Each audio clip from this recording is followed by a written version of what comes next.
So as you know, I've been watching all the Sean Connery James Bond films, so thought I'd quickly do my ranking. So, in number 6, he performed in 6, which were Dr. No, From Russia with Love, Goldfinger, sorry. Then he did Thunderball, You Only Live Twice, and then it was Diamonds Are Forever. So I thought I'd give you my ranking of the Sean Connery films, and hopefully at the end I'll do a ranking of all James Bond films.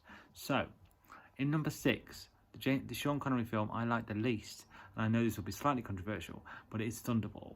I found this one dragged. I wasn't invested in the underwater scenes. That big battle at the end in the underwater, I don't know who was on which side. It just didn't do anything for me. I don't really like the theme tune. Yeah, and number 2 is number 2. Where's Blofeld? Yeah, not really up for that one. So, after Thunderball, in 5th place is Dr. No. Yes, a classic for its time, but it's really started to show its age. I found this one slow, and the final battle in that nuclear area, he just wore a silly outfit and pressed a button. It wasn't very exciting. It's got some classic scenes, and Sean is brilliant. But yeah, Dr. No is in 5th place. Okay, now we're into the top 4. In 4th place, I'm going to give it to Diamonds Are Forever. A much maligned film, but I thought it breezed along, has an easy to understand plot, very straight line with the diamond heist going from one person to one person to one person. I actually like the henchmen, quirky as they are. I like the overall camp tone because I'm a fan of the Roger Moore films. Sean Connery's put on some timber here, but he's still a leading man who's got it all. Yes, there are some issues with this film. It looks a little bit cheap, and as you know, Sean is a bit phoning it in. And as a follow-on from what happens on Her Majesty's Secret Service, when you expect a full-on revenge flick, this certainly isn't it. But it's a very entertaining Bond, nonetheless. Okay, so I've come down on the floor for my top 3. In 3rd place, I would put From Russia with Love. I thoroughly enjoyed this one. It's a spy caper. Action is kept to kind of a minimum, apart from the last 20 minutes. But it's a lot better than I remember. And I thought it'd be quite slow, but actually it zips along. And the fight scene on the Orient Express is one of my favourite fight scenes in this Sean Connery series, if you like, the 6 films of Sean.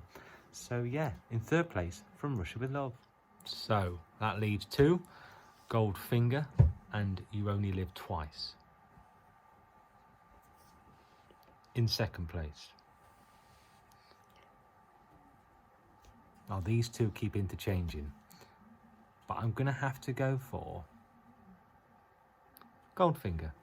Yes, that's right, the epitome of all James Bond films. The James Bond film that started it all in terms of formula, Goldfinger. Every scene back to back is a classic scene, especially in the first hour.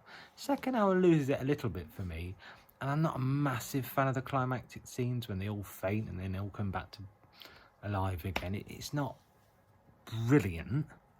But it is a classic James Bond film. It is when James Bond, for me, became James Bond. So in 2nd place, Goldfinger. And that means in 1st place, I think the most entertaining of all the Sean Connery Bonds, despite it having some obvious flaws, especially with some of the casting elements and a slightly saggy middle, You Only Live Twice is in 1st place.